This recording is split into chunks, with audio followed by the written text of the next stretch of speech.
Good morning, everybody, and I am live. Um, Today is a special show, a little bit. Concrete won't be joining us from the show this morning. She'll probably be in the chat. She's not really feeling very well this morning, so we decided that I would do the show today by myself and we would have an open panel discussion.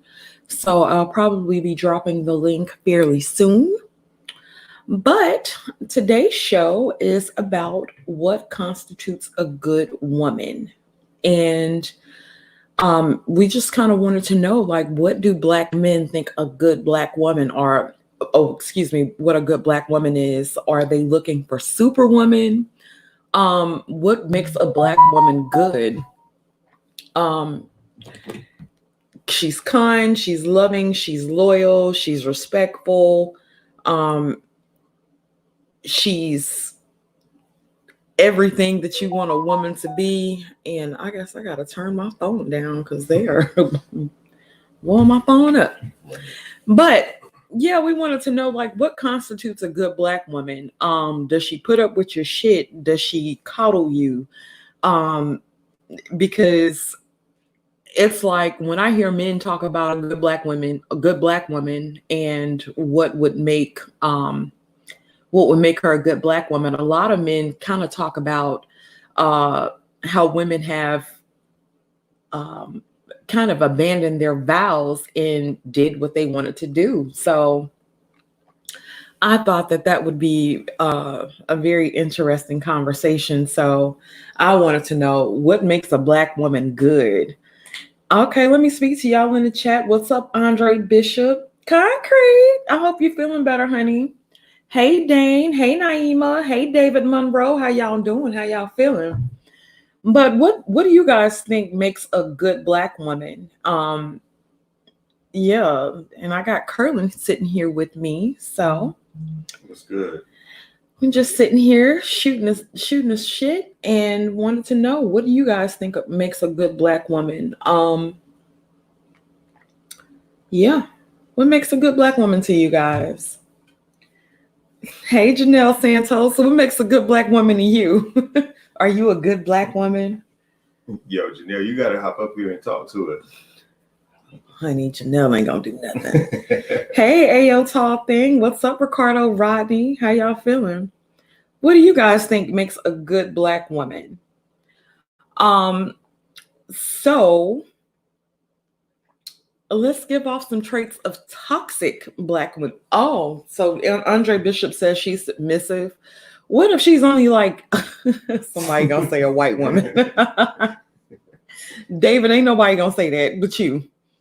Well, there. But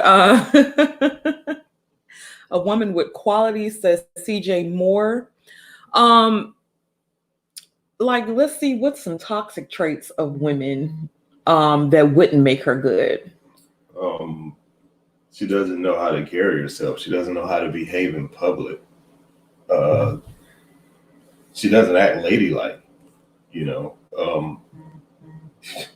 I see it all the time in the A. You know, you say you go into an Old Navy or whatever, and they're looking for a specific size, so they hit up the clerk that's working there. Next thing you know, it's a big blow up because they don't have what she's looking for. And you know, who knows what might have been going on in that chick's day that particular time, but still, there's a way that you carry yourself to get your point across. You don't have to do all. Okay. And Concrete said she's loyal, submissive, loving, respectful, understanding, and nurturing, etc. And I agree with that. Yeah. But does a good Black woman stay around and just kind of deal with whatever life throws at her? Like, if she's a good Black woman, let's just say her man isn't doing right. Does that make her a good Black woman when she stays? To a certain degree, but that also says that the both of them need to sit down and have a talk. But there's a way to do it. You know, you don't bust in the house with all of the loud yelling and bullshit because he ain't gonna pay you any fucking attention. That's true. You know what I mean? Very true. Yeah. Very true. Good morning, Raina woman. Yeah, so what I'm going to do, Concrete said there's a difference between a good black woman and a fool. Facts. Child, what you said. Yeah, hey Third Ward, how you doing, love? I'm gonna drop the link because this is gonna be a nice little short show. We just wanted to bring you guys a little something. We got some big things coming up, so you guys need to stay tuned, honey. And let me paste that. It's like I said, we have an open panel, so if you guys want to come up and talk, let's do it. Let's do it. Hey, NC worker. Hey, T. Carter McAllister. Hey, sissy, how you feeling? They said good personality, good hygiene. Yeah, Facts. yeah. That would definitely be a good thing. Definitely be a good thing. Right. No stinky bonnets in public and shit. You don't like bonnets, babe? No. They're fine at the house, but don't wear that shit outside. So you wouldn't want me to wear my bonnet like if I was just going to the store? Would that make me a bad woman? It wouldn't make you a bad woman, but I'd be looking at you crazy. Like, fuck is you doing? You represent me too, goddamn it. Yeah. David Monroe, I'm looking for Roger Report right now. Hey, LAR, how you doing? What's up? D. Anderson. Hey, Ray Alexander. Yeah, so I just dropped the link, and if you guys want to come up, you are absolutely welcome. Stay grip. LAR said bonnets and are the female wave cats now. That is very true. That's funny. Yeah, so the Concrete Roger is not asleep, I don't think. Let's see. He might be still. No, Roger is up. Yeah, I'm waiting for Roger to come through, honey. But yeah, honey. See what makes a good black woman. Where y'all at? What y'all doing? Mm-hmm. Yeah, so they did start to name off some of the toxic traits of black women and say that she's toxic, she's mean, she's hateful, she's spiteful, she's argumentative, she's trifling, she doesn't take care of her kids good if she has any.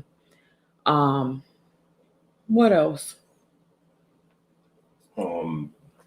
The kids aren't properly taken care of, they're not fed, not properly groomed. Mm-hmm. Shit. Okay, I got Raina in the house. What's up, Raina? Good morning. Yes, good morning. Good morning. How you feeling, love?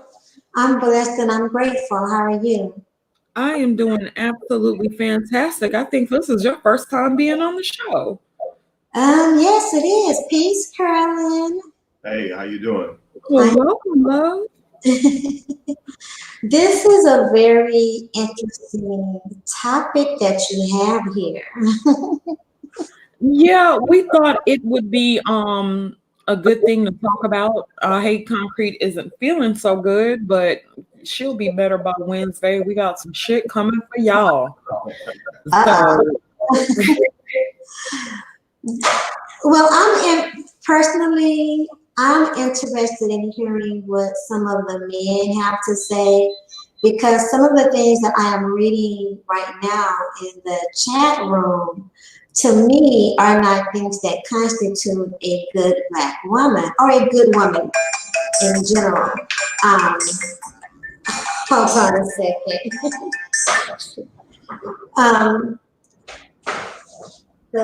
A woman's perspective, the breakdown. Yeah, can you try to come through?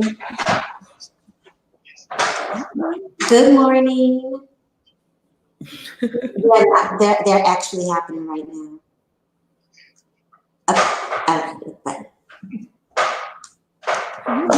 hey, So Oh, you ain't nothing for watching. Hey. But a lot of things that what I'm reading right now in the comment section to me are not really what constitutes a good woman, but like things that should be a general expectation. So just like a good man, a good woman is subjective to me. It's subjective to each individual. Like because what may be good for me may not be good for you. Yeah. So do you think that we generally try to make it like a cookie cutter type of thing? I definitely think that we are looking for this cookie cutter and this copy, like this one size fits all. And a lot of things that we're looking for in the one size fits all, some of them, a lot of them to me are basic human things. Yeah. Right. Like, Rainey, would you say that there are certain qualities that should be to like a certain baseline level of qualities that should be inherent to any woman that considers themselves good, and then the rest is tailored to whoever their partner is? Yes, I would say someone who is in a relationship is willing to submit and willing to serve her man. And when I say serve, a lot of times these words are looked at as a negative or a weakness in a woman, right? But I look at submission and I look at serving in the aspect of lifting up my man, lifting up the man around me, lifting him up so that they feel more comfortable in being a provider and being a protector and being someone who is supportive of what my needs are. Even if it's being supportive of my emotional needs, if I'm willing to cater, which shouldn't even when you respect a man and when you love a man, like it shouldn't even be questionable. It shouldn't it should be like second nature. Like you wake up, you breathe, you service your man. I don't Right. And it is therein comes the balance, which is like the yin and yang. You pour into each other to make it happen. Right. Yeah. What's up, LAR? How y'all doing? Good morning. Hey, H-Town family, what's up, Laura? Nothing. I was gonna speak on a little bit before I hit the gym because I'm gonna get my hairline back today. Child, all you got to do is rub some wheatgrass on it. It'll grow. I promise. I'm gonna have to rub a whole wheatgrass farm on it. I'm serious. It grow back. I got remedies. You're starting to sound like my aunt. I got some oil for that, baby. Put some oil on it. Got some of them healing oil. You know I'm from Mississippi, so you know we know. Y'all terrible. Well, you'll have an afro in no time. No, I want to get my Kimbo Slice game on. I don't want my hair back. Oh, okay. I'm gonna braid up the sides. But let me. It is subjective about the good woman thing. Mm-hmm. But okay, fine. You just need somebody that's happy with themselves first and foremost. Facts. So they could be a happy person. Because it's hard to be good to anybody if you're not really good to yourself. Mm. It might sound weird, but you probably need to have a good sense of humor. Because a lot of times ladies are so their insecurities are like higher than guys, so it's hard to have fun sometimes, and it's hard to bond with somebody who can't laugh. That's true. Yeah, it is. That's very true. And personally, she got to be able to sing like Anita Baker, but that's my personal thing.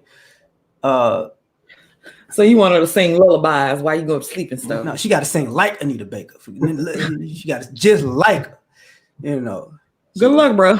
Yeah. It's hard. I got to go to Detroit. But you know, the other thing yeah, I got to go there. I got to go there. I think the other thing seriously is she has to actually have a genuine like for men. Because a lot of women don't necessarily like men, however they were raised or whatever, they have an issue with just liking men. So it's hard to get her to do something from the kindness of her heart because she actually likes men. It's like pulling teeth sometimes. Facts.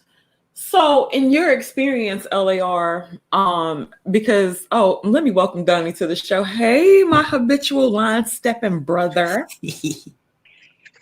How you doing, love? How you feeling? Absolutely fan freaking tastic. Today's your coming out party, huh? Yes. Facts. Yes.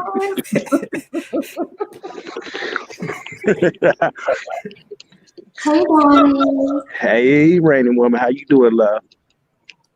I'm good, hon. Good to see you as always. Okay. Thank you for letting me be on the show. I ain't got long. But go ahead, y'all do what you do. I'll jump in when I can. Okay. Oh, look who's here. Good old Roger. Bum, bum, bum. They're not good people. Happy people. Okay, I'm sorry. If he comes in the show talking about black women ain't good people, I swear I'm gonna pinch the shit out of him.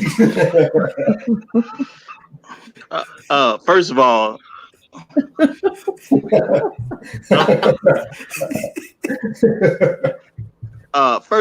what's up, LAR? What's happening? What's up, Random Woman? I'll holler at you in a minute, Donnie. Hey, Roger. Hey, Sister George, and you know what? Hold on, I got my YouTube in the background. Let me turn that. Yeah, get it together. Okay, hey. Looks the black women and good people. Yeah, my bad. First of all, what I'm gonna say is long live the habitual line steppers. That's what I'm gonna say first, okay? Okay. And Yeah.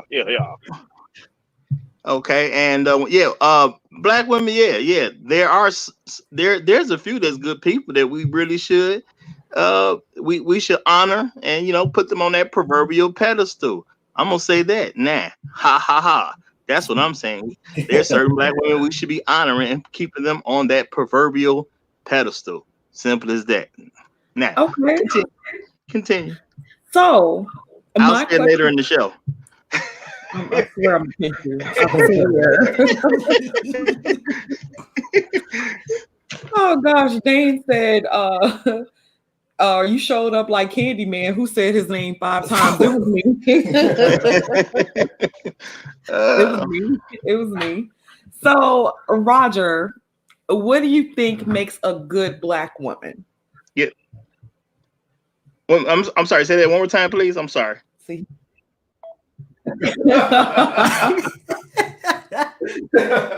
What makes a good black woman? What's a good woman, huh? A good woman? A good black woman. Well, I mean the three. Okay, I mean a good black is still going in the fifth any, but I mean black gonna automatically make it a little bit better. But the main thing is they fall into 3 things. A good woman is going to be loyal. She's going to have good character, and she'll be of good company. When guys talk about the things they want and what we want out of a woman, your base is that right there. Most things we say are going to fit into loyalty, good character, and good company. If you can't do those things, you're basically not a good woman. I don't care how you feel about yourself. And you said loyalty, character, and what else? Good company. Okay, so if she is a single mom with like 5 kids by 5 men, she was good company to somebody. She was good company, but that doesn't mean she had the loyalty or the good character. The good character probably is missing if she became a single mother by 5 people. Wait. Good company, take the O out and put a U in. LR, you ought to be ashamed of yourself. Yeah, well, I mean, if she's a mother of 5 and she's unmarried, more than likely she doesn't have good family values. So you can just take good character right out the picture. So, mismanagement of her vagina would make her a bad woman if she doesn't know how to manage her vagina correctly, correct? It's not that she doesn't know, she just doesn't choose to, which means she's not that great of a person. You can't be that great of a person, yet you do stuff like that. You know, there's just some stuff we can't put as that good people are going to do. And when you talk about having kids from a time frame, now it would be different if she had, let's say she got pregnant one time and had 5 kids. That's one thing. But if you're saying she had 5 separate kids on 5 different occasions, so that took maybe 4 to 5 years to get done.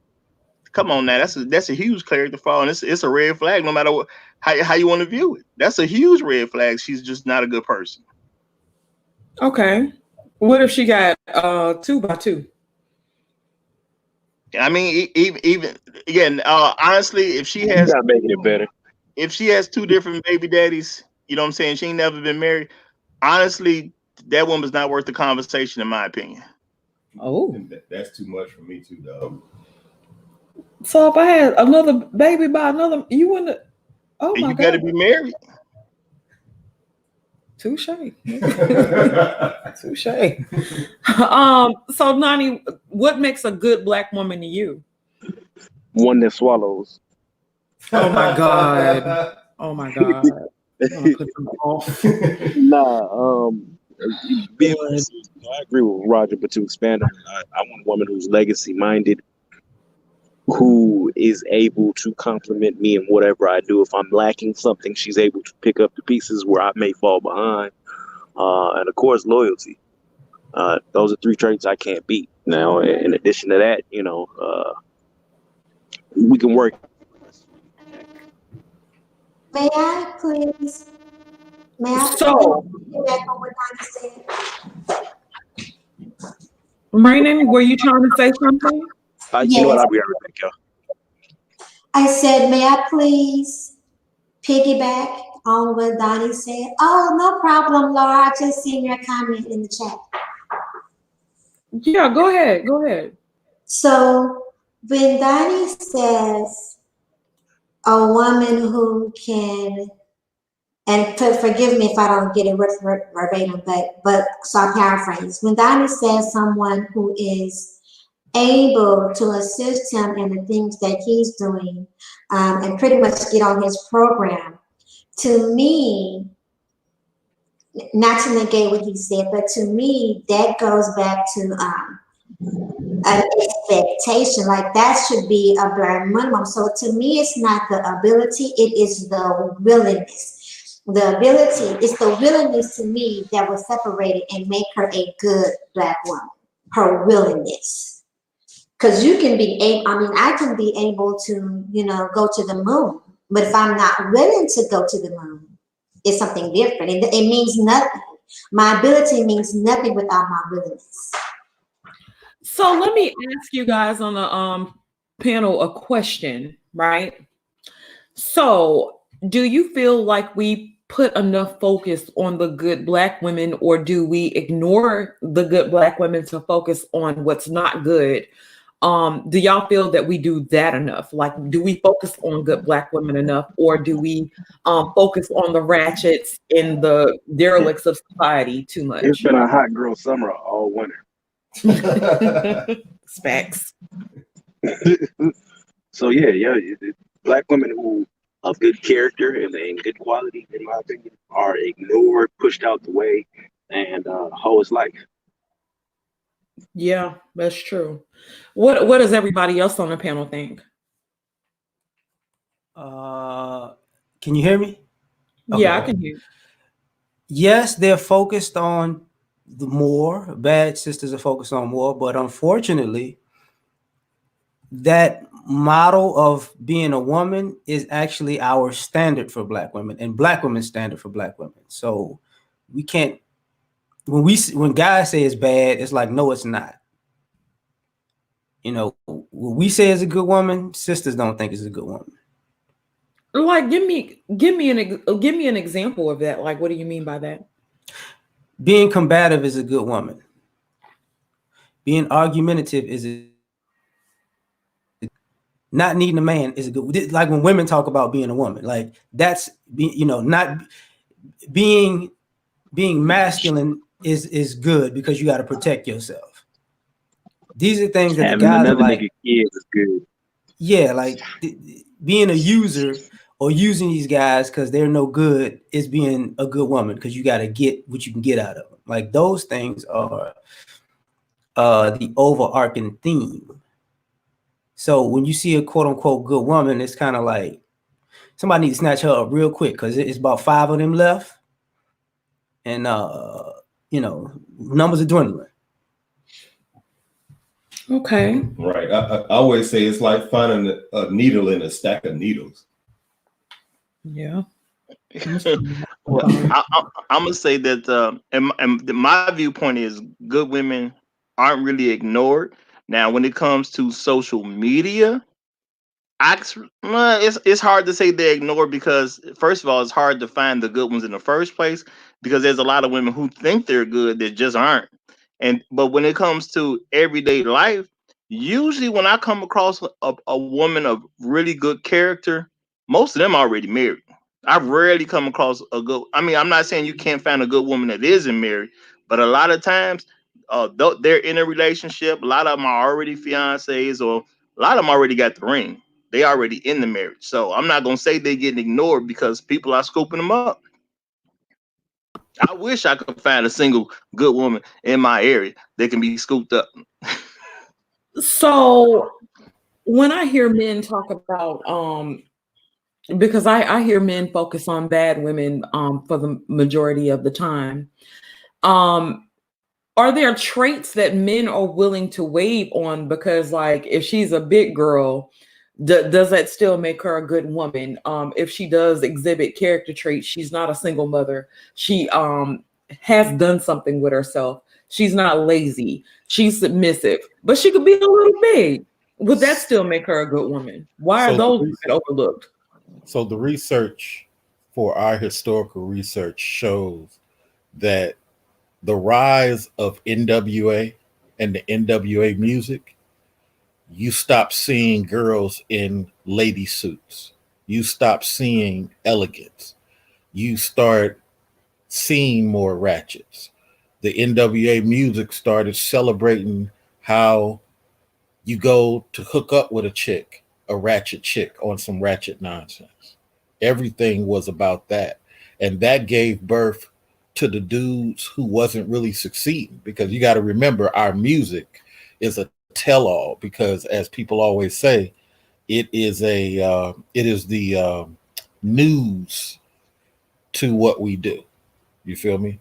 So that's when you start seeing young boy mentality come to pass. And in everything you guys been saying before I came on, it's really young boy mentality that's come on the rise. And the bust the nut at any cost is on the rise. It was never like that when MC Hammer was dancing in suits. You had dudes who knew that the ratchets was out there, but they was trying to get with the professional girls. That was the main thing. And the girls was trying to get with dudes who did have suits. Now, since NWA coming around, it's been a flip.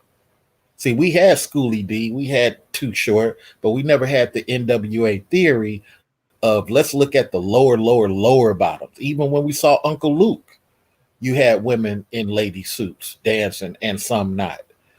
The point is, to your question, the prior one and now, the boy mentality is now being called men. There's not a lot of dudes who are decision makers. So when you talk about overweight women, you got dudes trying to bust the nut at any cost with anybody. You got dudes in a time where there's jobs everywhere, still breaking in homes. It's the little boy mentality. People are not doing stuff for elevated reasons. So when we come, so here I'm gonna wrap up by saying this: when we're looking at the women of standards, you got to ask the boy who's talking or the man who's talking, what is his personal standard? Because that's really what's dictating all this. If we wouldn't give so much penis, to these third hand chicks, there would be no third hand chicks. I think that's a really interesting perspective. But if let's just say they weren't doing it with these types of chicks, would these types of chicks still exist? And like, how would that work out if they did exist? They're gonna always exist because regardless of how men of the collective act, you're always gonna have a minority of negative people, and a minority of negative men can have a lot of babies because there's a lot of women that's just gonna take them. They don't care about them using the condom or not. A lot of women want babies anyway, and them niggas willing to give it to them. So at the end of the day, you can have you can have 100 men, and and 99 are good. You can have 100 women, and it only takes that one guy that's not good to impregnate the whole 100 women. It only take one of them. So it's not really. The only difference is she won't be celebrated. See, the problem is we're celebrating worthless chicks. We're making 5-minute songs on, 30 songs last year about bad chicks, bad bees. I need a chick who know how to handle me. That sound like woman talk coming from a male. So that's my only. But go ahead. You got the mic. No, I mean, that's a point. But my thing is, at the end of the day, you're an adult. How much are you gonna blame your life on media? You choose what you wanted, and just because somebody put a song out that it's okay to be a hoe, as a woman, you still got to say it's okay to be a hoe. So you chose that for yourself. I don't care what you've been listening to. I mean, I understand people's people points on what the media does, but if you let the media lead your life more than your own parents, or what I'm saying, what you feel is good around you, then that's on you at the end of the day. I don't care why you chose to do something bad, you still chose it. And that's just what it is. I completely agree with that, Roger. Well, good morning, everyone. Hi. Hey, Complex. What up, Complex? Hey, Complex. Hi, Rainy Woman. How are you? I think, I was just talking with Conky Rose. We were chatting back and forth. Good is subjective. Good is subjective. There's no like standard good, right? Like what is good and what is bad, right? Like that's bullshit. Good is subjective. Like bad people are good for some people. Like make that one make sense. They're good for bad people. Well, what I'm saying is that you can have a person who's just a shitty quality person, but they're good for some. They're good. They are good for somebody. That's right. So good is subjective. It's that good is like a personal initiative. It's a personal standard. What do you personally think is good? Now I think what you see culturally or collectively, as an aggregate, what it shows is like individual standard is on the lower tier, individual, and then you can see it collectively as an aggregate when you kind of look at it. So then it kind of seems like culturally, we all just kind of descend for the lowest common denominator, and it's very much the case. You can totally see it. If that wasn't the case, we wouldn't be having this conversation. So I think good is subjective. It's totally subjective. That is going to be based on what the individual person thinks is good for them. And a lot of Black people think bad shit is good for them. So my question to you, Complex, would be, because you spoke about the media, or was it Roger? I think it was either both of y'all. Roger was speaking about like the media impact. Okay, well, let me ask you a question, Roger. Okay, so you don't really feel like the media or social media has any bearing on the representation of what a good woman is? What do you think about that? I mean, this is how I view it. I got my own brain. My parents taught me to think for myself. Just that simple. So just because someone pushes a narrative that it's okay to be bad does not mean I need to accept it. Point blank, period. Now, if everyone wants to say I'm too stupid of a person to decipher what is good and what is bad, so therefore I do bad things, they can personally say that, but I'm going to accept your stupidity at the end of the day. So my question to you guys on the panel is let's just talk about the way a woman dresses, right? Now social media will pay attention to women who are dressed not modestly, they're dressed like Instagram models, real scantily clad. Do you think that when we pay attention to those types of women who are covered up and modest, because I think that when we give attention to a certain type of woman, I think other women notice that the attention that's given to these types of women, and they say, well, damn, I deserve some attention too. Do y'all think that makes a woman want to dress a certain way to get some attention? Right. No, I think it makes her superficial. So when you guys get a chance, let me address the media, because I brought up media, and I'll ask that. Can I just say this, and I'm gonna get out of here because I'm gonna go to hit the gym. Okay, go ahead. Just to add to what you're saying and to make a point. Earlier, you asked about the women being overweight. I see a lot of overweight, out of shape Black women who are married because they sweet.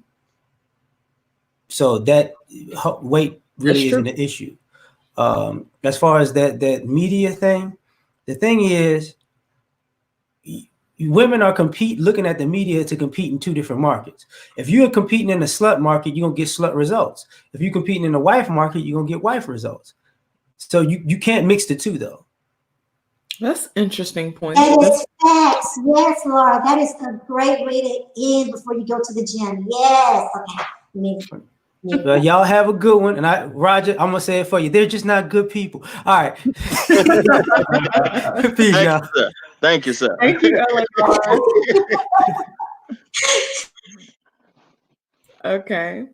Complex, you said you had something. Oh, no, that was Mr. Research. Mr. Research, what do you think? So I brought up media because, things like every man is different is a lazy argument for a topic. Of course, everybody is an individual and has a I, me thought process. But when we're talking about these topics, I would assume that we're talking about our viewpoint on the generality of our group. If we single it out to I, me, I don't have none of these experiences, but I have empathy for people who do go through it. So when we talk about these quote unquote solutions or observations, it's lazy to say every person is different. Of course, every person is different. And if we debate just what I would do, then we never get nowhere in our conversations. The media, unfortunately, which we're using right now, a form of it, controls a lot of our observations. And when you talk about dress styles and going to what LAR just said, guys who understand that some of these women should be perceived as investments, and there are bad investments out there. So dudes keep walking past them.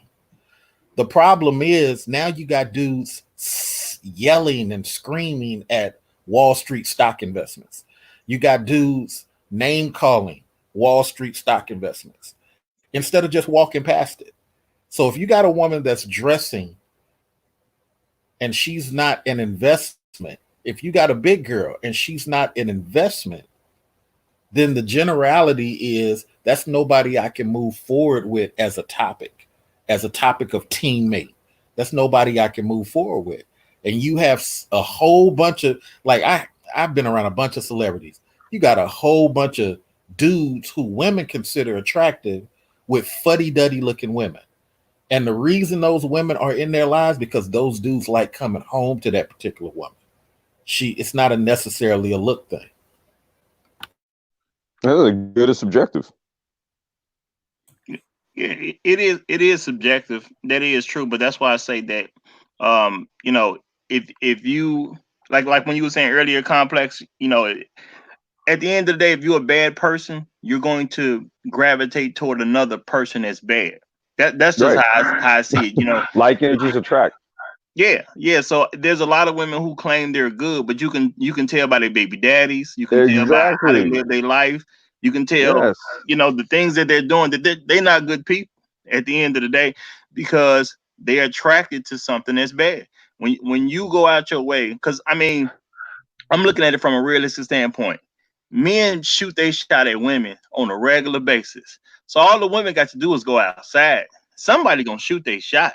It ain't about the guys who shooting their shot. It's about the ones you saying yes to. Cause you giving out no's. It ain't like a woman just say yes to every dude that shoot his shot. But you can tell by who she say yes to, what side of the fence she on. Yeah, could have some really good quote unquote dudes who step to them and they're like, nah, right? Bad in their mind. So what the fuck? Good is subjective. All this shit is subjective. Absolutely. And if I may chime in, may I chime in, Danielle? Of course. Okay, so I want to chime in back to the social media, the Instagram thing, right? There are actually a lot of accounts, even verified accounts, where women are covered up. They're dressed very classy. There are some for Muslim women. There are some for just classy, mature women. There are some for younger generation, like every generation of female. There are actually verified accounts of females that are dressed classy, that are dressed modern, that are dressed sexy, sensual, but respectful. It's what you choose to do, because see, the thing is, right, if social media or music, mainstream media, anything of those likes, have the ability to influence you and have you follow those models of things that you consider not good for you or not what you desire, its ability to influence you and cause you to act this way or dress this way means that is what is really in you. At the end of the day, it still goes back to choice. I have several Instagram accounts. On all of my Instagram accounts, you do not see images of me displaying my assets. And it's not just because, let me say this, it's not just because I am almost 50 years old, 50 in name, but this is the way that I carried myself long before my 50s. So let me welcome Sakinah to the show. Hey Sakinah, how you doing? Hey girl, how you doing? I'm doing good. Welcome to the show. Thank you. Morning. Okay.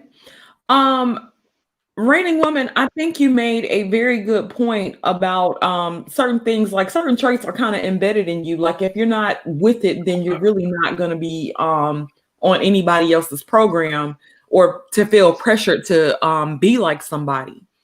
I think a lot of the problems, because we're in an attention-seeking era, right? And being that we're in an attention-seeking era, it's like it's a monkey see, monkey do type of thing. And so when women aren't getting the desired results or the attention that they feel like they should be getting for a man, I think women will kind of lower themselves just so they can get some attention. Now, is that a good thing? Oh no, I don't think it's a good thing. I don't think it's a good thing. But I can understand the pressure. Well, I mean, I can, from a guy's standpoint, I mean, that's not okay. I don't perceive that as a good thing, right? When women do that, that's not a good thing. And if a woman does that, I really look at that's a negative thing. I largely won't deal with a woman who is driven by social media, like how she thinks, how her outlook is all the data points are that come in that give her the how she sees reality all comes to like Instagram and YouTube and all that. No, I couldn't, because that tells me that she actually doesn't have a mind of her own that she uses, right? That she doesn't kind of formulate thoughts based on her own observations. You know what I mean? So if you need attention because you're looking at something on your phone and then you see people liking it and then you in turn do it, I wouldn't exactly call that a good quality in a person. No, but if you have impressionable young women who see that, now if there's a certain regalness to a woman, I've noticed that those types of women get attention as well. If there's a certain type of regalness to her, and I would definitely say that that's true. But if the majority is looking at an Alexis Sky, and I'm going to use Lauryn Hill just as a representative, like the way she dressed and the way she seemingly carried herself. Head wrap people chick. will look at an Alexis Sky twerking her ass before they listen to Lauryn Hill sing love songs, in my opinion. But I told you that's symptomatic of individual standards that we see as an aggregate. Okay, so it takes more than one person to make that person popular. What did you say her name was? Alexis Sky. No, the twerking chick. Okay, it takes more than one person to make her popular. Yeah. Yeah, it takes a lot of people. So that means a lot of people have to be drawn to that. Yeah, and a lot of people are drawn to that. Right. So if the counter to that or the antithesis to that is like the Lauryn Hill archetype, right? And it's not as appealing, then you have to go with the motto that perception is reality.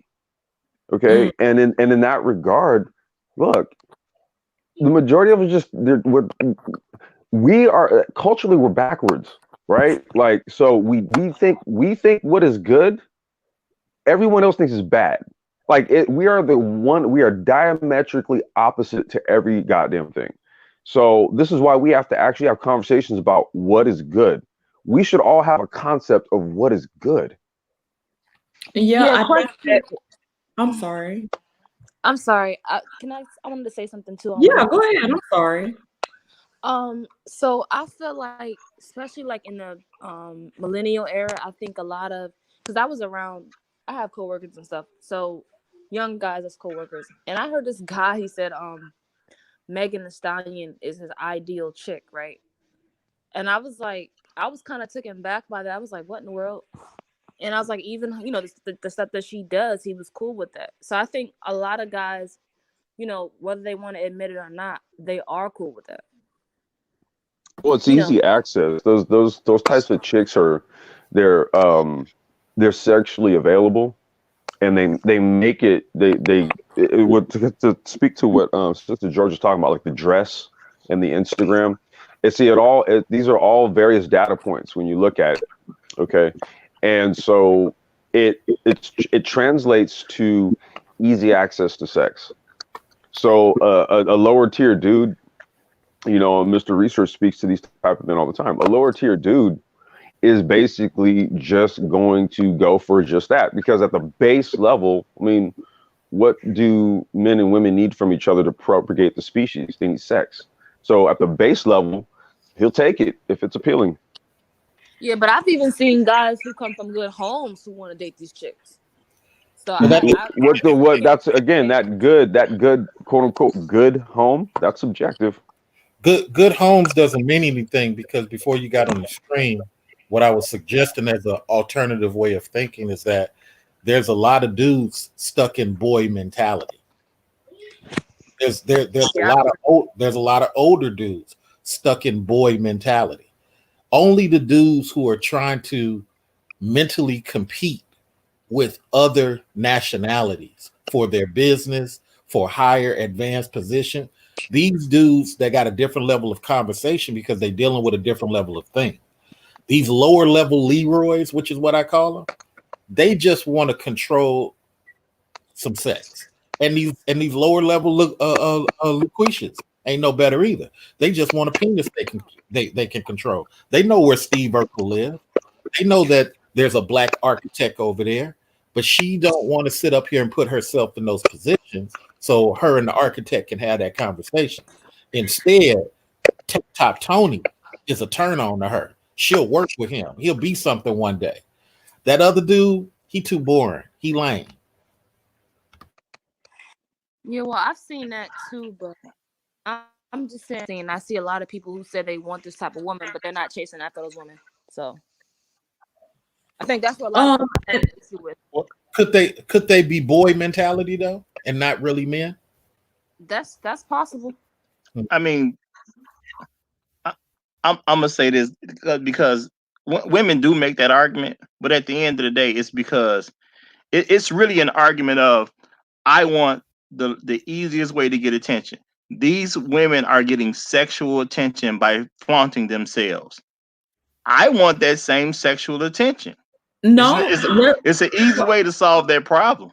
You know, it's an easy way. Just be a hoe like the rest of them. If you want sexual attention. Well, let me say this one thing. If you want a different level of attention, it takes a little bit more than showing yourself. Simple as that. Okay, because now you brought up something that was, well, I kind of feel like is something missing from that. Now, with bad bitches, and I think everybody knows what a bad bitch is or whatever.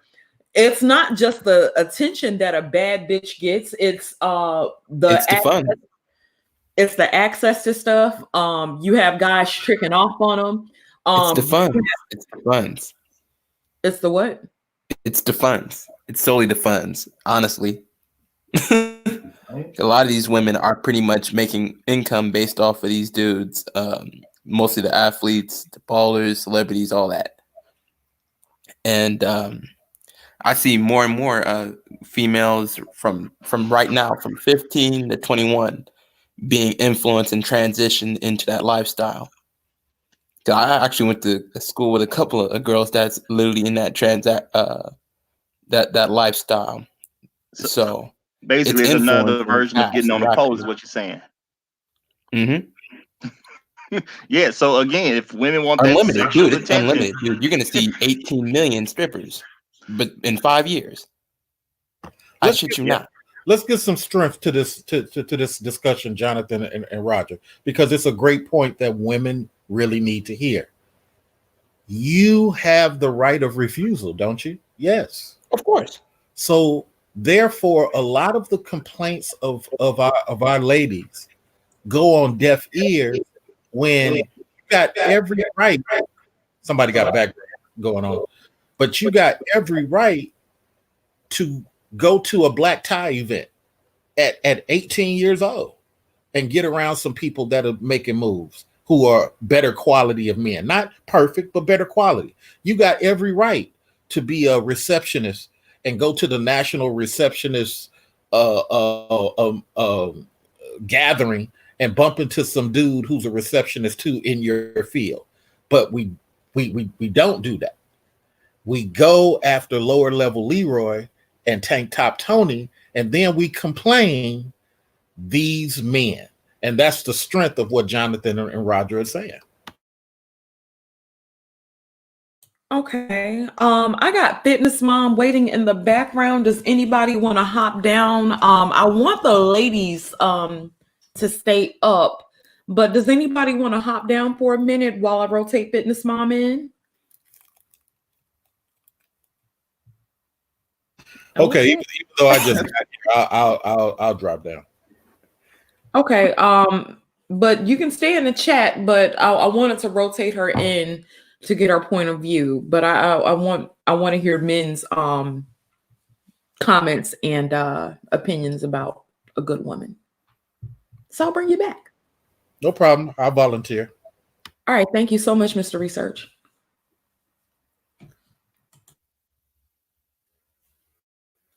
I just want to add this real quick. I'm not going to be on long. Sorry. I just want to add this real quick. See, the thing about it, a lot of people say that the men give sexual attention. And if you want to be like just slutty and look like a hoe and all that stuff, you get sexual attention. Well, the thing about sexual attention from men is a lot of people think of it like he's talking about having sex all the time. or he wants to have sex with you, or this, that, and other. But sexual attention includes going on trips, getting things bought for you. All that is part of sexual attention, because of the fact that that's how men get sex, by purchasing, in a way. So they'll take you on a trip to Bali because they want to have sex with you in Bali.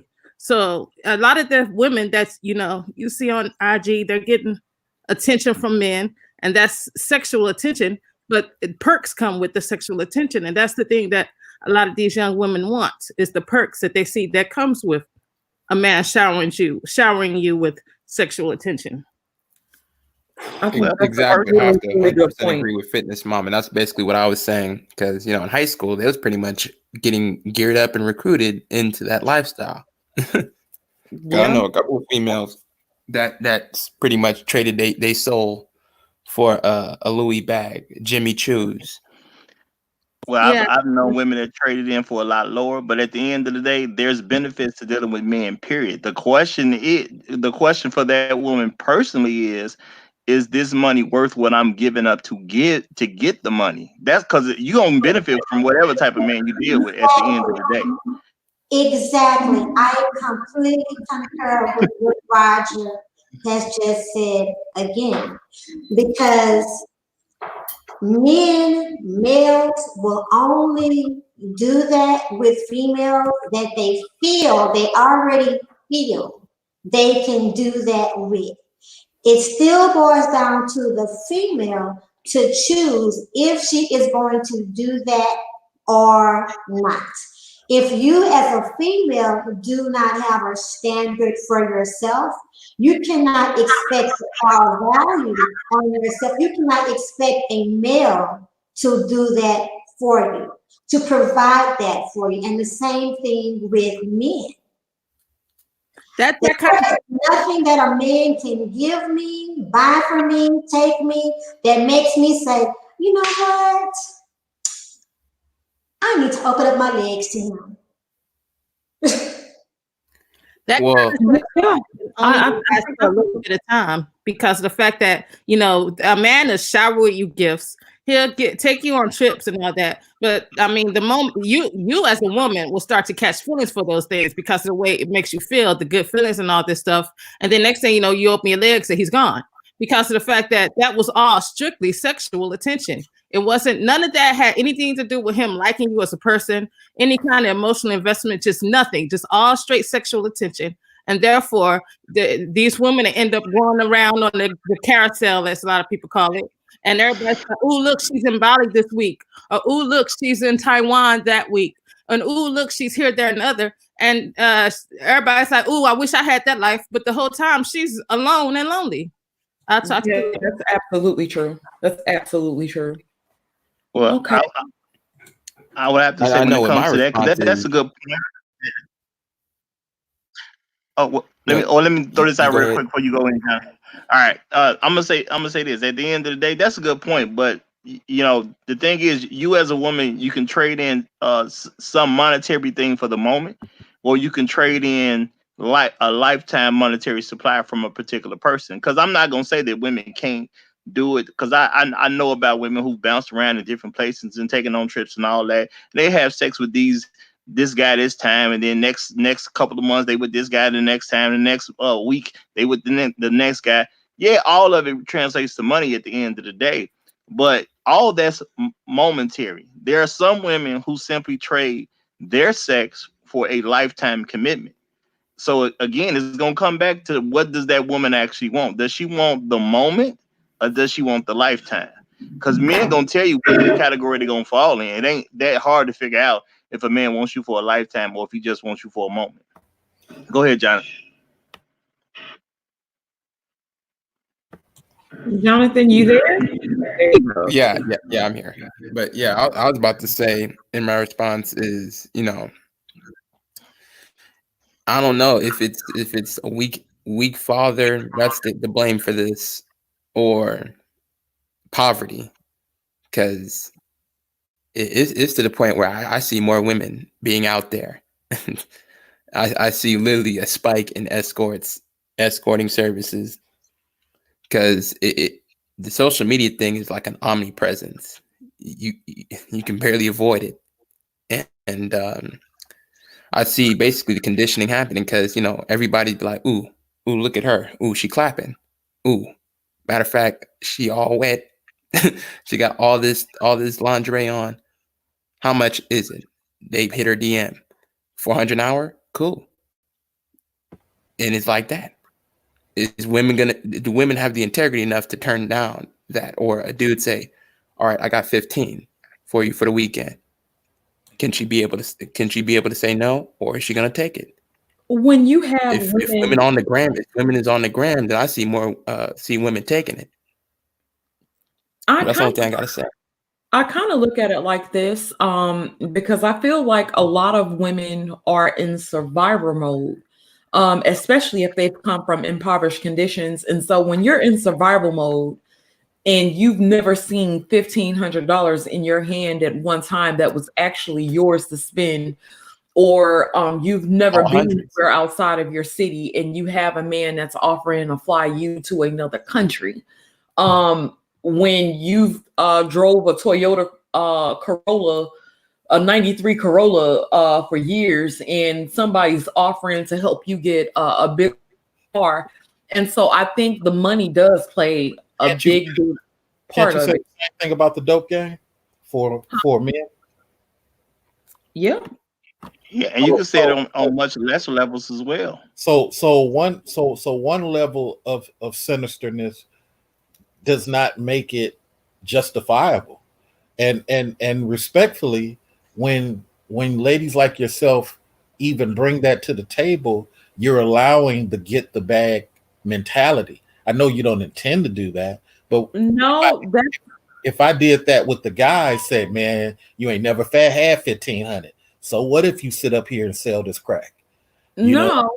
Well, let me just say this, because that's not that mentality is a mentality that I've seen before. It's not anything that I actually endorse.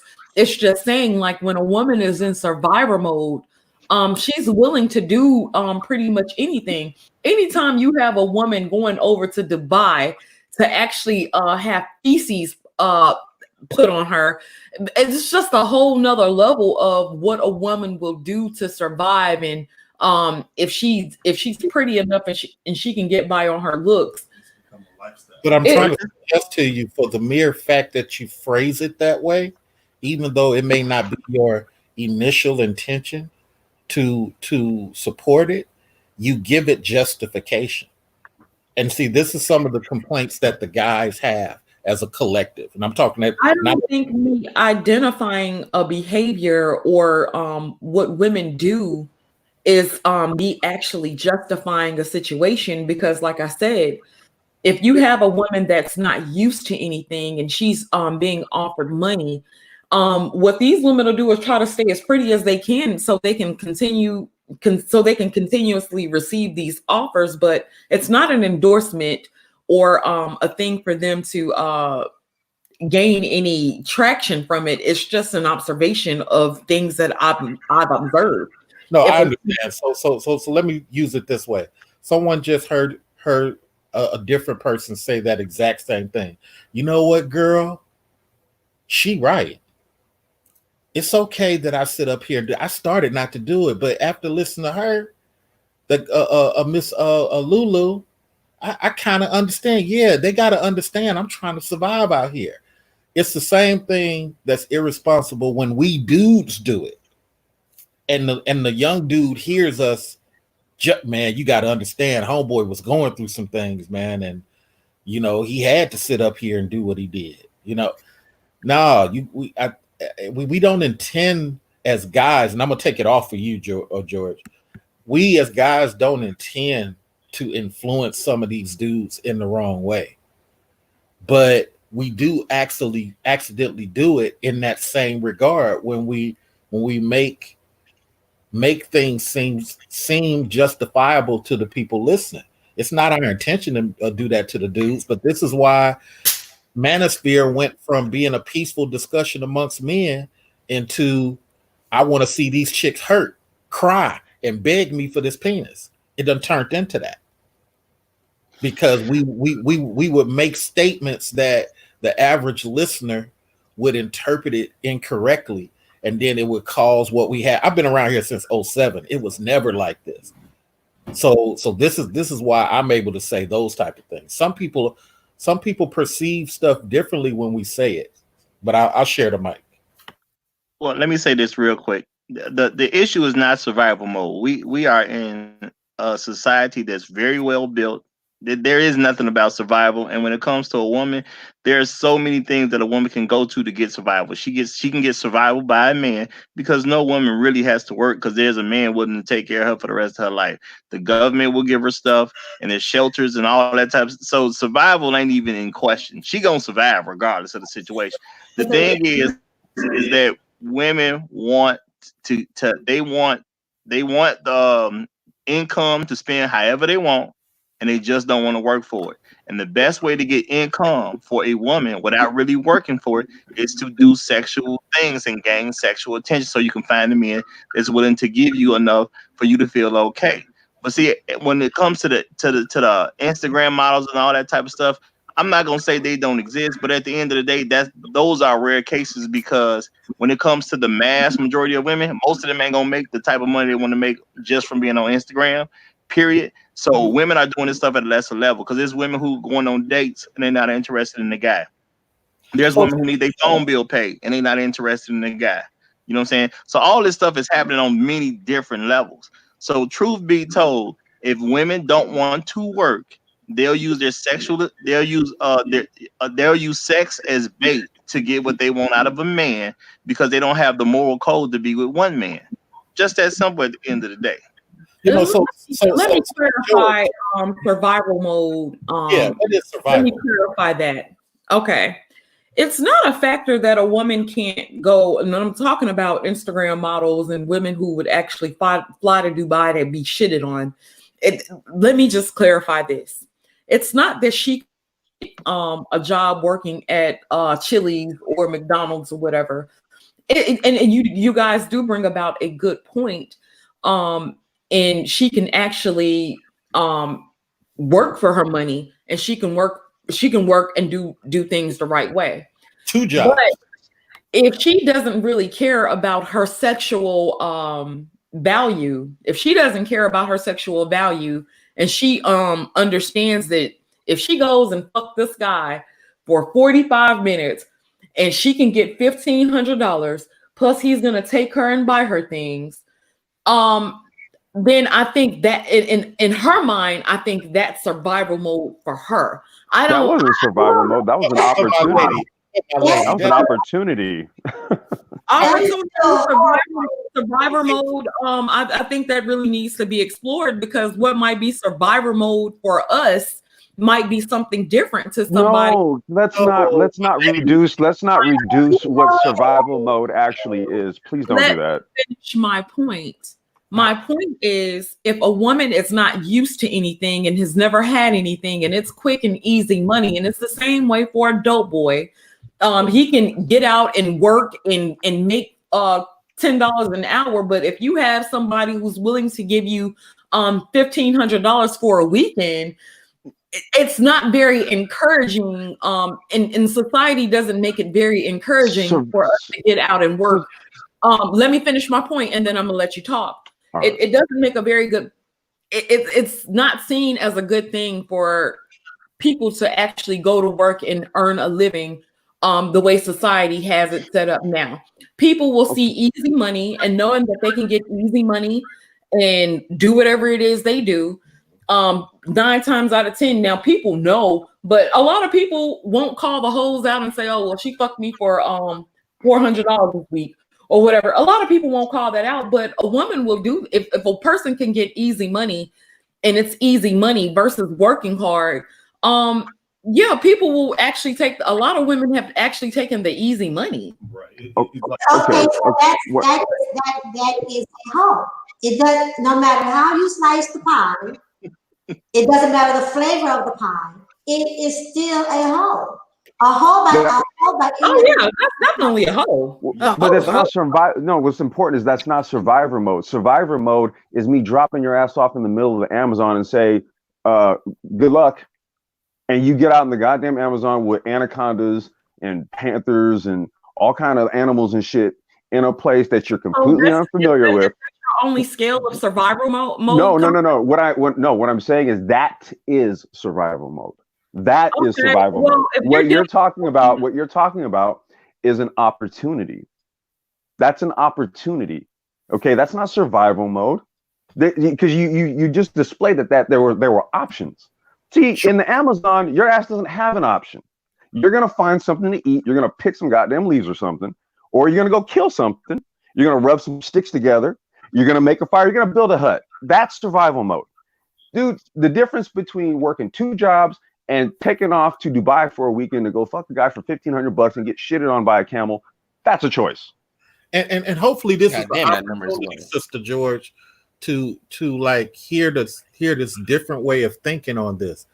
Ladies who got a choice right now, just like dudes who got a choice. I got a gat and a bag of pineapple Coke in my in one hand, and I got this application in the other hand.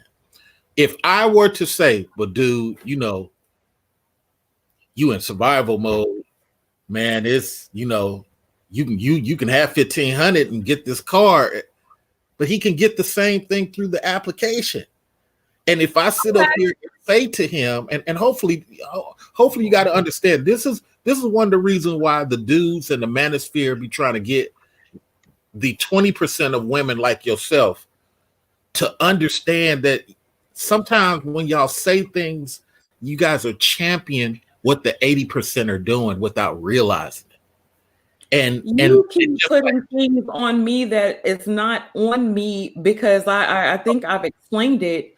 And then if you have a person, and like I said, you can, if you have a woman and she can go and get a job at McDonald's, or she can prostitute herself, but she got the rent due, she has 2 kids to take care of, she has things to do for her kids, she has whatever to do.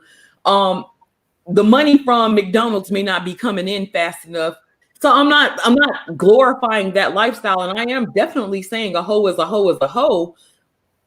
It's a hoe. It's a hoe. I don't take that away from it. But now, if she's feeling like she's in survivor mode, like I have to do what I have to do, then I'm not saying that she a hoe should be a great option for her. But if she's feeling like she has to do what she has to do to get money or whatever, then it could be a thing of survival to her. Now, if I may, I would like to say I empathize with any and all these situations. I empathize. I'm not, to me, comparing someone trying to take care of their children, don't know their resources that are available to them or have lack of resources, comparing that to someone choosing to go to Dubai and get feces garnished on them to look good and to impress other people for image sake, or it's like comparing apples and tomatoes. Still a hoe, both still whoring, both still prostituting, but the reasoning is different. Is the comparison, to me, in my opinion, is off. And that's all we were saying. The comparison is off. That's all we was trying to say. And we wasn't saying you personally. It's just the phrasing. It goes to what we men complain about. We sometimes look at women like, okay, what are y'all doing?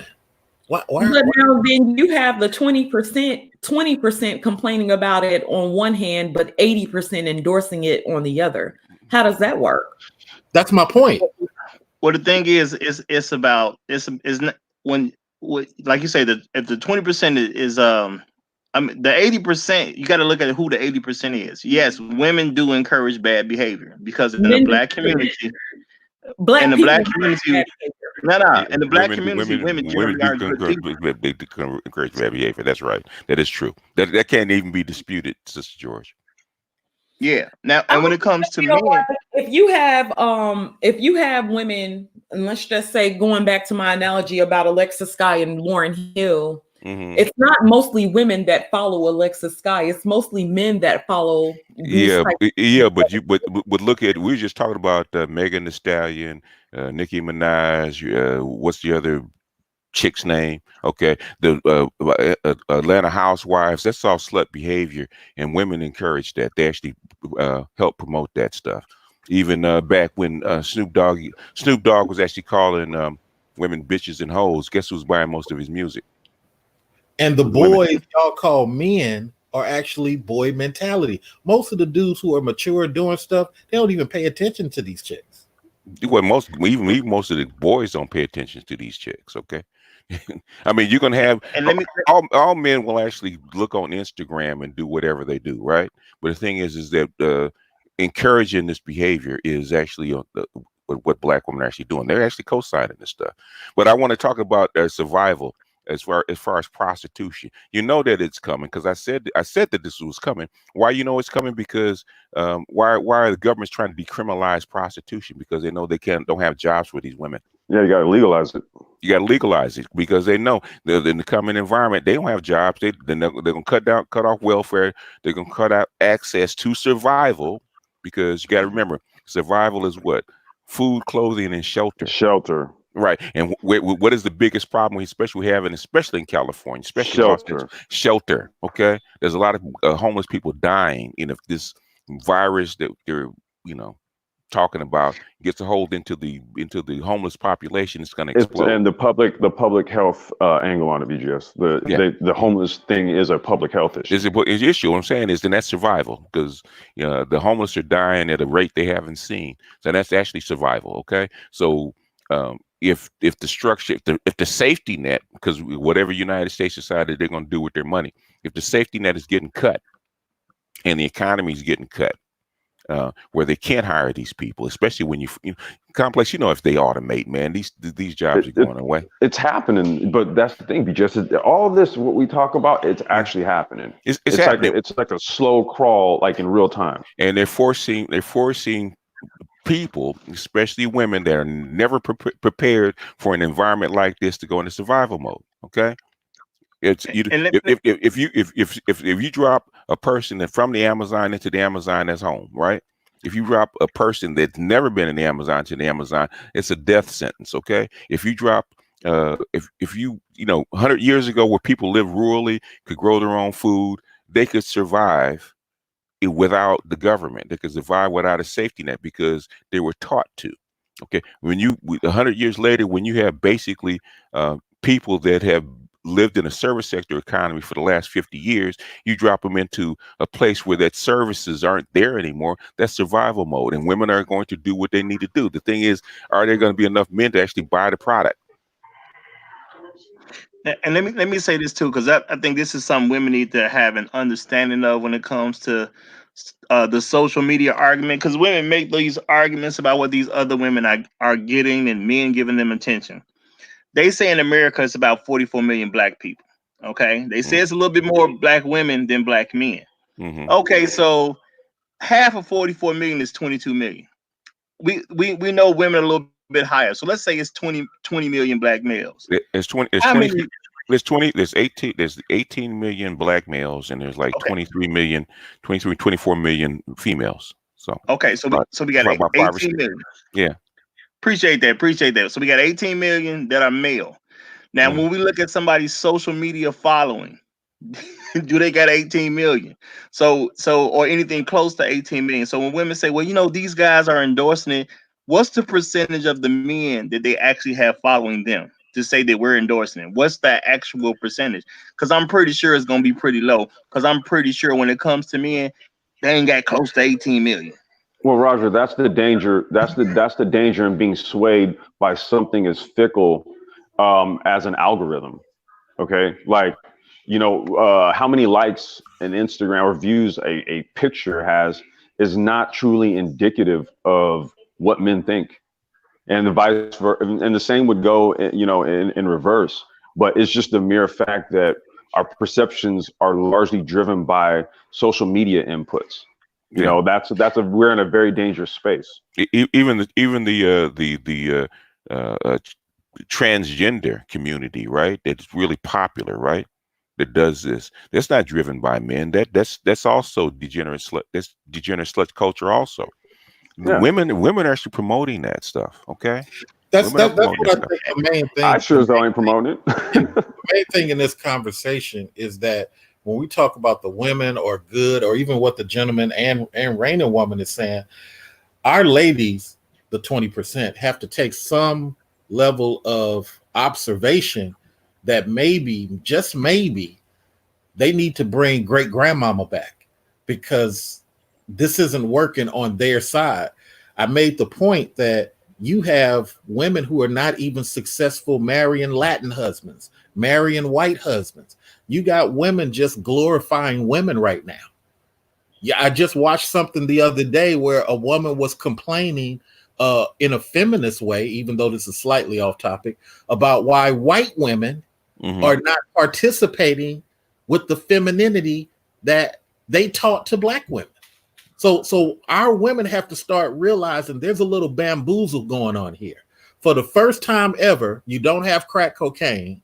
You got every ability to go on elitesingles.com, pay $100 and find some black dude that is of a higher caliber.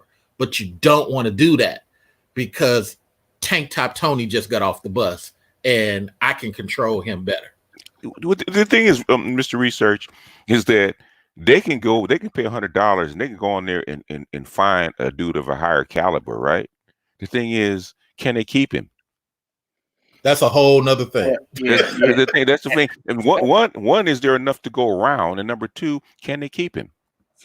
Well, they don't want to try it, and that's why they're not going to pay the $100 to go in there in the first place. Because what I was going to say and what y'all are leaning to, at the end of the day, it comes down to what the woman values. Does she value that like on social media? Does she value showing off that she was at this place to that place? Or does she value having a man that's willing to put his life on the line for her on a daily basis? Depends on what she values. When you're going through a state of depression, when you've been depressed and you haven't really, like I think a lot of women go through a state of depression. I think that a lot of women aren't really used to really big things from a man. And so when a woman gets that type of opportunity, it's something to help aid some of that depression that she goes through. In my opinion. So boo-hoo. Yeah, I'll let you say it, BGS. We understand what you're saying, George, but it's life. Yeah, I understand that. I totally understand that. It's life. So when the shit hits the fan, is them going through depression, or they having that excuse? Is that gonna work? No. Do you stick with the man when he hits a bad streak and he goes depressive and his business takes a downturn? I mean, what does the woman do in that? A good woman, the topic of today, she's a good woman. She's gonna hold her man down and encourage him as much as she can for him to do better and to speak life into him. And so maybe he won't be depressed and maybe he'll be motivated to do some other things. She got to roll up her sleeves and go back to back with that man, especially in this environment. That's what used to happen with grandma and grandpa. It ain't speak life into him. No, I'm gonna roll up my sleeves just like you are, and we're gonna make this shit work. Right. 20%. Which is what the Latinas are doing, and which is why the Latinas are cleaning up. No, I'm not saying speak life into you. No, I'm gonna get with you. We're gonna roll up our sleeves. We're gonna make this shit work. They're gonna get their hands dirty with you. You get your hand. You know what? I would tell you. I think I've told this story before. I was coming from the supermarket, right? Hey, before you tell the story, BGS, let me just say that's when I said earlier, a good woman's gonna be loyal, have good character and good company. What y'all are speaking to right now, that's the loyalty part. That's the good character part. When the man has a bad situation, she gonna be there regardless. Go ahead, BTS. I'll take about a minute to tell the story. Wait, before you go into your story, let me just send a special shout out to Des James for the Cash App. Thank you so much, Des. We really appreciate the support. Go ahead, BGS. Yeah, I was just going to tell you, I was coming from the supermarket, right? And in Los Angeles, in California, everybody knows that most of the gardeners now, the lawnmen are actually Mexican instead of black now, right? Mm-hmm. So I'm passing this house, right? And the lawn man is actually working. Normally there's like a crew of like 2 or 3 guys actually doing this, right? But this time it was just a guy, right? And his woman. Okay. His wife was out there helping him cut lawns, which is something you DJS very Mike rarely Gardner. see. No, Mike Gardner, man, his wife is with him. They do both of them. Yeah. Yep. So I'm saying is that's the level of what grandma and grandpa used to bring to the table. And eventually that will come back into the Black community, hopefully sooner than later. That's what guys are talking about. It's not just speaking life. Speaking life and rolling up your sleeves are 2 different things. In fact, what the Bible saying is faith without works are dead. Yeah, that's true. That's what guys are talking about. And eventually, you better hope there's enough guys still left in this environment, in this economy, to even save you. Crack cocaine era, Mr. Research can tell you, a lot of these dudes saved these women that went off the rails. Okay, A whole lot. Married these chicks that had babies by drug dealers and crackheads that went off the rails or went to jail. There's a whole lot of dudes with decent jobs that came in and saved these women, which is why the only reason the Black community actually survived. The Black community was actually going into the shitter. There was a lot of dudes that got with women who were on the outs. I mean, tried to bring them back, help them come back. And that's the one thing why you got this now generation of dudes that are so disgusted by some of the arrogance that the daughters of those dudes are doing now. It's like, okay, you got to understand the white woman is about to betray you in the work. Mm-hmm. The Pakistani woman is about to become the new Black woman. Thought behavior is rising in the media because your own daughter can't get a job where you work at, Black woman. That's true. It is true. That's the realest thing ever. That's the realest thing ever. And our ladies don't want to have that conversation amongst themselves because they're too busy. Oh, he boring. I don't want no bored married life. I want, meanwhile, you got Pakistanis trying to date 5'8" Pakistanis, beautiful, trying to date the 5'4" Black man. Mm-hmm. And not even bringing up the fact that he's 5'4". You got the what else did I see? You got the Ukrainian chicks. Oh man, these Ukrainian chicks, they going after Black male power like it's going out of style. Mm-hmm. They coming to this country. Look, they don't care if you got anything close to a supervisor job, you in. Mm-hmm. And Black women don't realize. So now in the political spaces, Sister George, you hear, and I'm gonna make a video on this because I just paid attention to it today. You'll hear Black women make these Black women only conversations, and she'll be on a panel with a Latino and a white, but that Latino and that white woman will not make a white woman only conversation. She will not make a Latino only conversation. They're thinking as a group, and our women, through whatever design, are thinking it's about sisterhood. It's about girl power. Wait a minute. Hold on. White woman, why are you betraying me? I'm fired. What the? How? Let me go back to the Black community. That Jedi mind trick. It's happened before. Let me go back to the Black community and lick my wounds. The same Black community I was talking against. Well, if you have Black women in the community that kind of aids and abets the behavior, versus, I would say other women have better family structures, and there are more women with a good family structure versus with Black women. Mm-hmm. If you have Black women that we're we're the least married, right?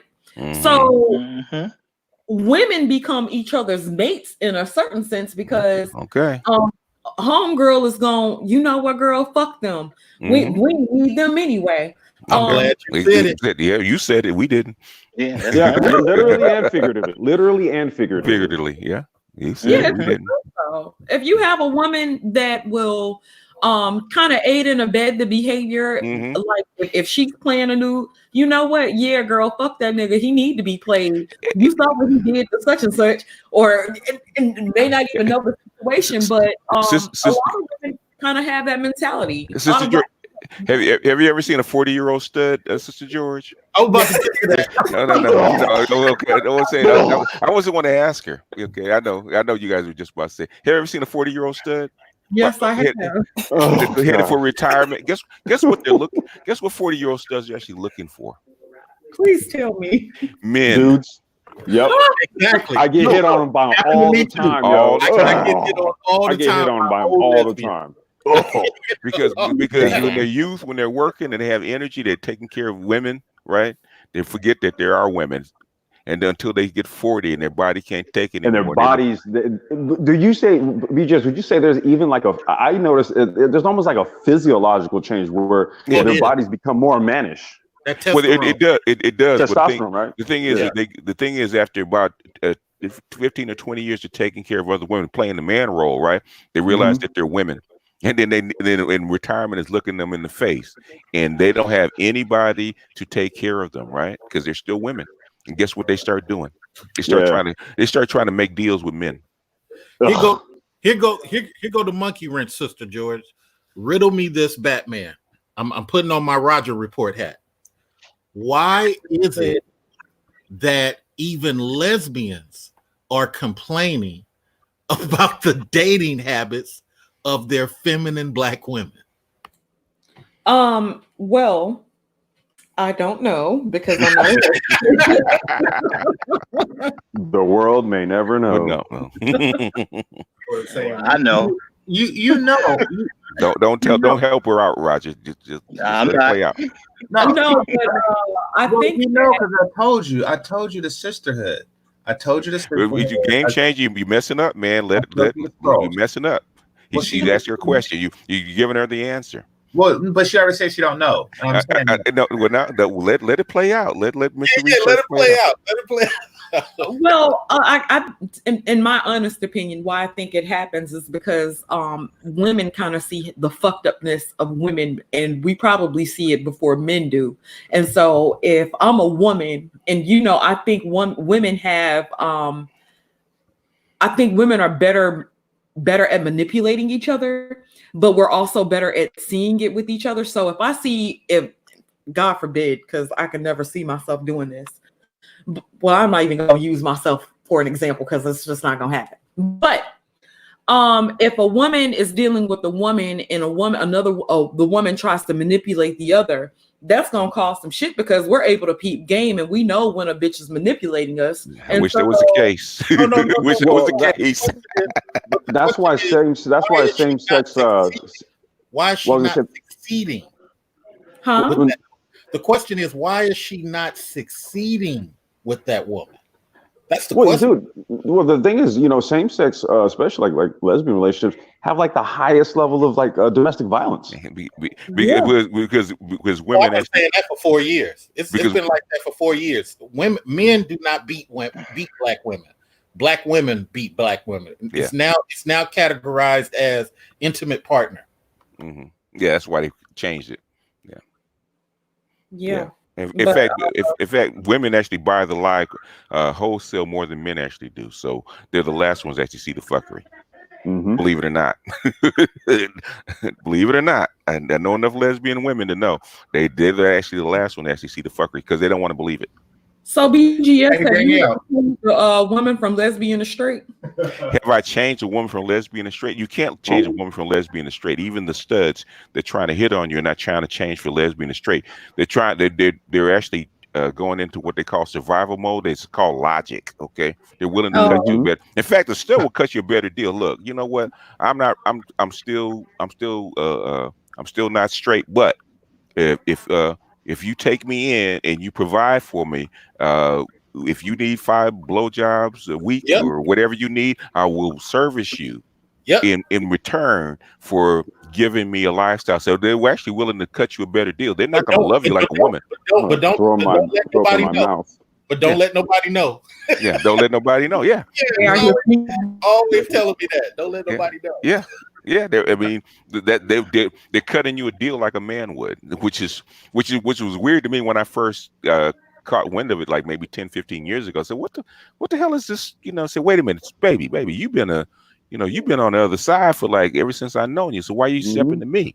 And they tell you straight up front, hey, they get tired.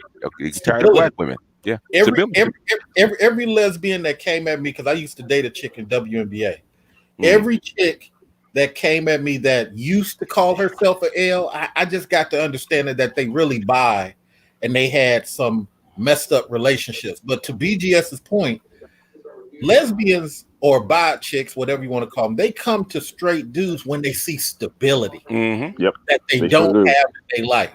And if you got a hell of an umbrella and you ain't getting no water on you, this chick will sit up here, because it's happened to me so many times. I used to go to lesbian clubs all the time because I knew promoters, and I'd be like me and maybe two other players in there, because in lesbian environments they don't want these sucker dudes up in there. They want real players, real people who smooth about what. And man, I sit down. I came in all white one time. I sit down, man. The choosing just started. It was like I even had chicks who wanted to be with those chicks who was choosing on me in the corner mad. And that's how it goes. But once again, Sister George, you got a lot of women who are not having success with women. At the same time, these women claim that they can't find these dudes. Dudes with stability got rules. Period. That's facts. Well, they do have stability, and it kind of speaks to a video that BGS, I think he did during the week, of just kind of like the fundamental mindset, right? Which kind of has black women looking at black men like fundamentally in a certain way. And really that schism right there is the crux of it all. Is there's just an ingrained notion or idea that black men are to play a submissive role to women. So I mean, this is what creates all of this. Yeah, because that's not the natural position of a man, is to be submissive to a woman. I mean, dude, I'm an ultra competitive person. Don't ask me to submit to anything. Within reason. Like, I will submit to things that I have to submit to within reason. Say like taxes and shit like that, right? But if I'm gonna pursue agency, then I'm gonna do just that, right? And that runs diametrically opposed to what we have as a cultural construct. So it's sort of like in the mind of women, there is a wanting of a certain type of man. That certain type of man, though, has requirements that same woman is not willing to acquiesce to. And now let me say this too, because I think the reason Mr. Research said, let me put my Raj report hat on, because he was making a point. When women don't work out with women, and it's usually just because generally black women ain't good people. I told you I was gonna say it later. And what BGS is saying too about how the lesbians or the people who claim they lesbian will come to a man later on in life to try to look for that stability. To me, that's also showing that they're not good people, because let me nuance this. Now, if she's willing to take a certain deal and the man agrees to the deal and she stays on point with whatever deal they made, that's absolutely fine. But when it comes down to women making these commitments with each other, but they jump out of that commitment because they don't want the responsibility that comes on with having a life without a man being involved, because somebody still got to pay them bills.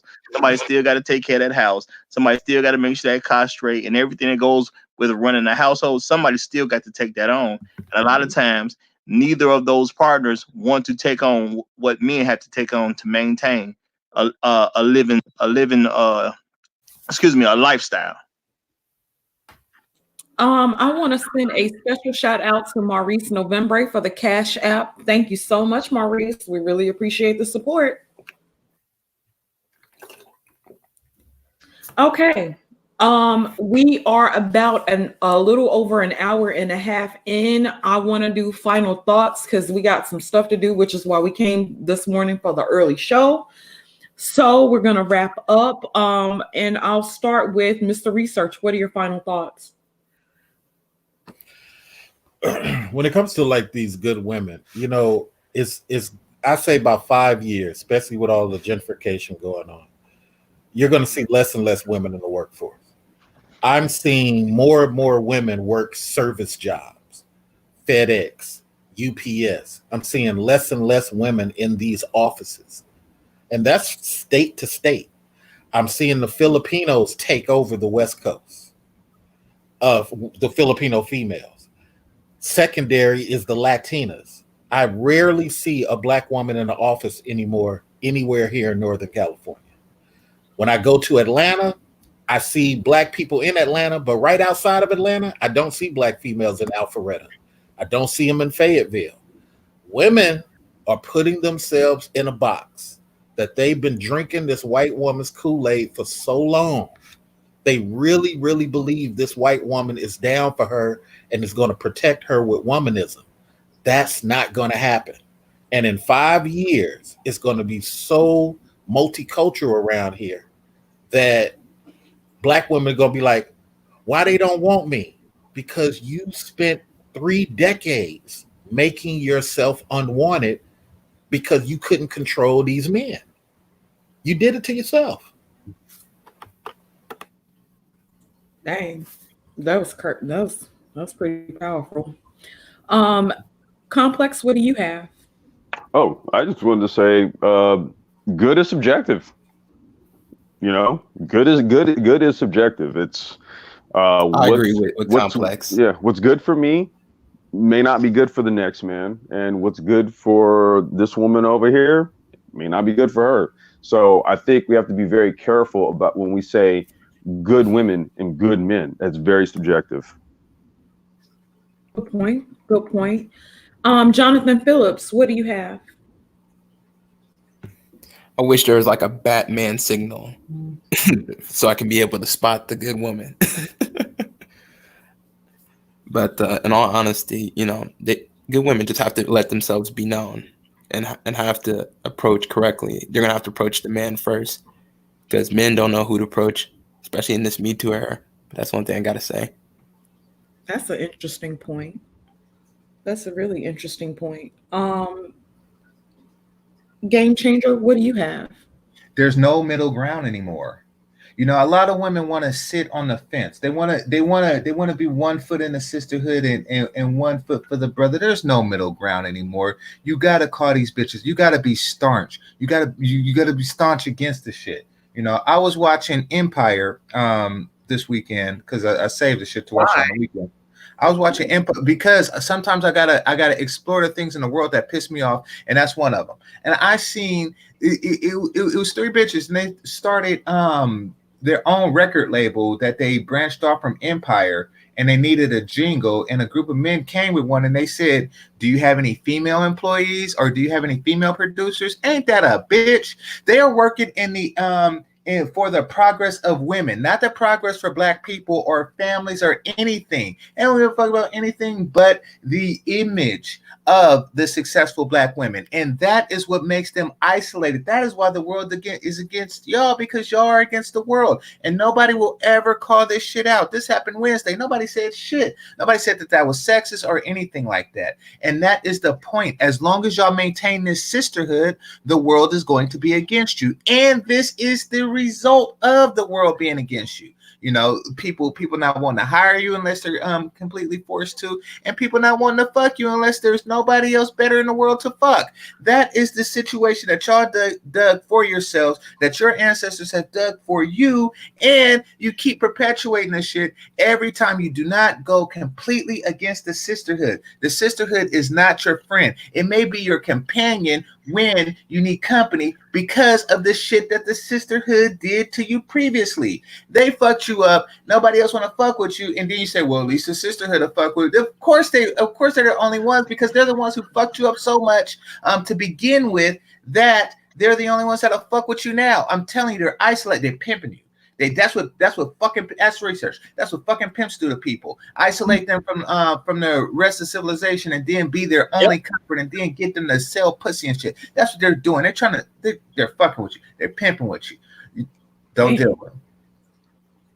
Yeah, that's some real powerful shit there. That's some Don't good let the shit. white women put heels on y'all feet. It ain't the white women anymore. It ain't the white women anymore. The white women stopped like generations ago. Now it's them fucking over their daughters.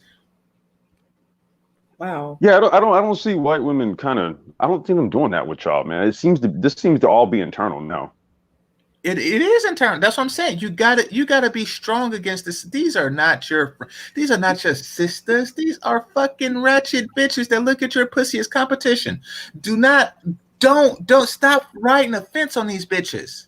Sisterhood. It's time to put stilettos to ass and say, fuck you, sisterhood. You done fucked up my lives too much. You know, we are about a familyhood. Sister George, there is a book called Hood Feminism that I just finished. I think you're gonna love this topic next time.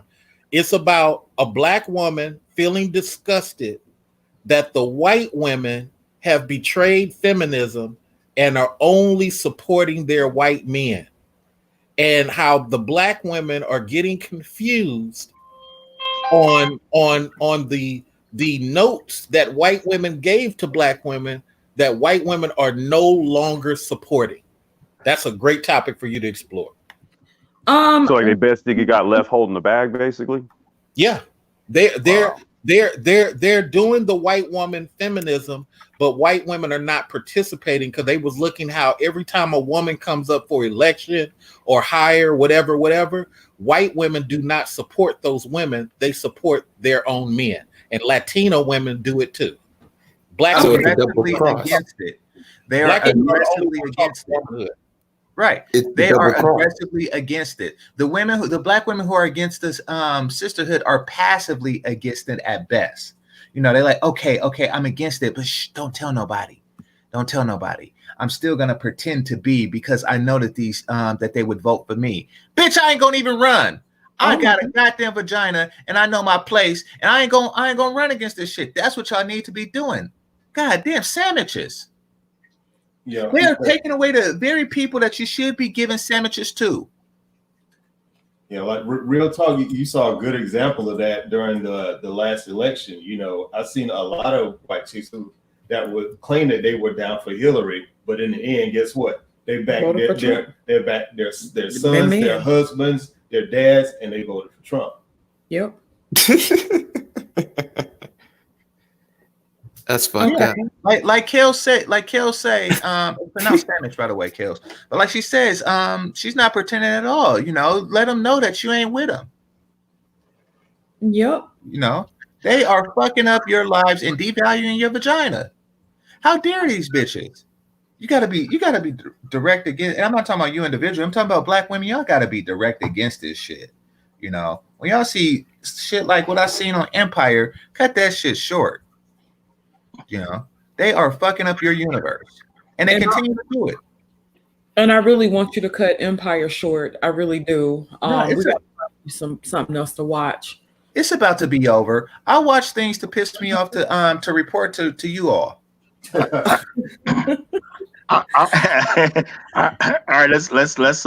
She said she wanted to make final statements, y'all. We saying good stuff. Yeah, my bad. That's it for me. Marcus, my point, Sister Judge, to you and your man is that look, a lot of the women out here have the wrong messaging in their mind, and they've spent all this time, even on YouTube. It didn't used to be antagonistic like this when I got on it in 07. Women came along attacking dudes for fun. Dudes took 3 years before they finally said, 2 years before they finally start saying something back. And it's been like that ever since. Women got to understand they're doing the bidding of massa every time they engage in this black man bashing. You need to go be able to try to create families with somebody. If you don't like these black dudes, go try to create families with somebody. But guess what? You're not even succeeding at that. And on a political level, to my point, and I'm glad your man recognized it, you got women who are not even rolling with what the black women are doing. They're on an island by themselves, and at the same time taking a piss on the black men who are the only ones in their corner. It's crazy. Yeah. Have a good one. Thank you so much for joining us, Mr. Research. I appreciate you. No problem. Edward Anderson, what's going on, man? What you got? Yeah, what's up, y'all? No, I just saw y'all was having this earlier, so I want to answer the questions. Just to keep it short, a good black woman is three things at its core. Basically, logical, feminine, and cooperative. You know, they should have a gravitational pull to want to be feminine and not masculine. They should operate on, we could say, logic or common sense. So a woman can be emotional, a woman can be subjective, but it's like a rubber band. They should, at the end of the day, inform them being subjective with saying, does this shit make common sense? We can call that logic. And then the other part is cooperative. Not even cooperative at worst, submissive at best, meaning they should be cooperative with most black men to demonstrate they can benefit from when it comes to not just sexually. Okay. Okay. Is that your final thoughts, Edward? You know, down for them. You know, when it comes to colleagues, friends, because what a lot of people don't talk about is black women are in competition with black men in all areas of activity, not just sex. Even in the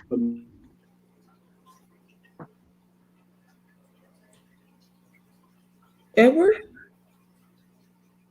And when I say competition, what I mean is they see themselves as a separate group. And that's something the Game Changers spoke about. And it's so bad to that what'll happen is folks are making sure. Edward, you keep going in and out, bro. I think he's walking around somewhere. 9 times out of 10, You know, and then you're like, what the fuck happened? Edward, that's exactly what we're saying because we didn't hear shit you said. Yeah, you were dipping in and out. Well, we heard you for a moment, then we didn't hear. Hold on one second. He's probably saying something All right, can you hear me better now? We can definitely hear you now, brother. So just stay where you're at. Right, so, I know what I said. I know I can repeat it, so it's not an issue. Basically, a good black woman is three things at the core of the situation: feminine, logical, and cooperative. Basically, the femininity part, when I say that, what I mean is their gravitational pull, nature-wise, should be towards being feminine, not being towards masculinity. And they really, quite frankly, should be, I won't say repulsed, but we'll get to that.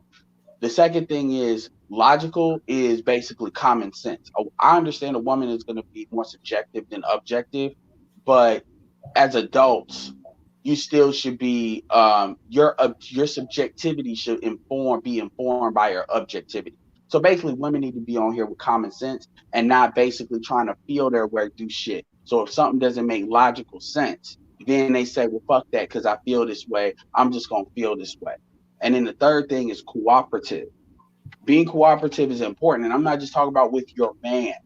Black women are in competition with black men in every area of activity. It's not just sex. It's not just relationships. That's just what we focus on in the manosphere. Black women see themselves as an independent group. And even in the home, black women see themselves as an independent group. They are in competition. Mothers are in competition with daughters. Mothers are in competition with their sons.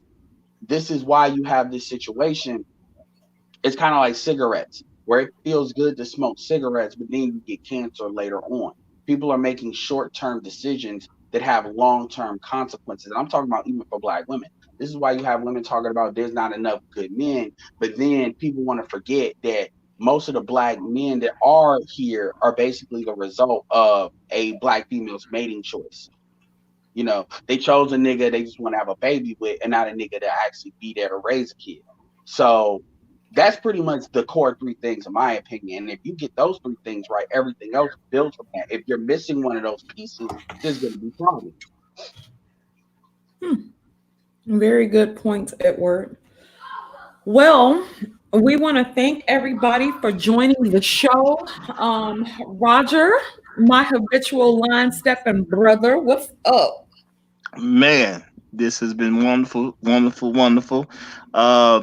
y'all in the audience, definitely get the likes up. Make sure y'all hit the like before y'all dip up out of here. It's easy. I would like to say, you know what, Danielle.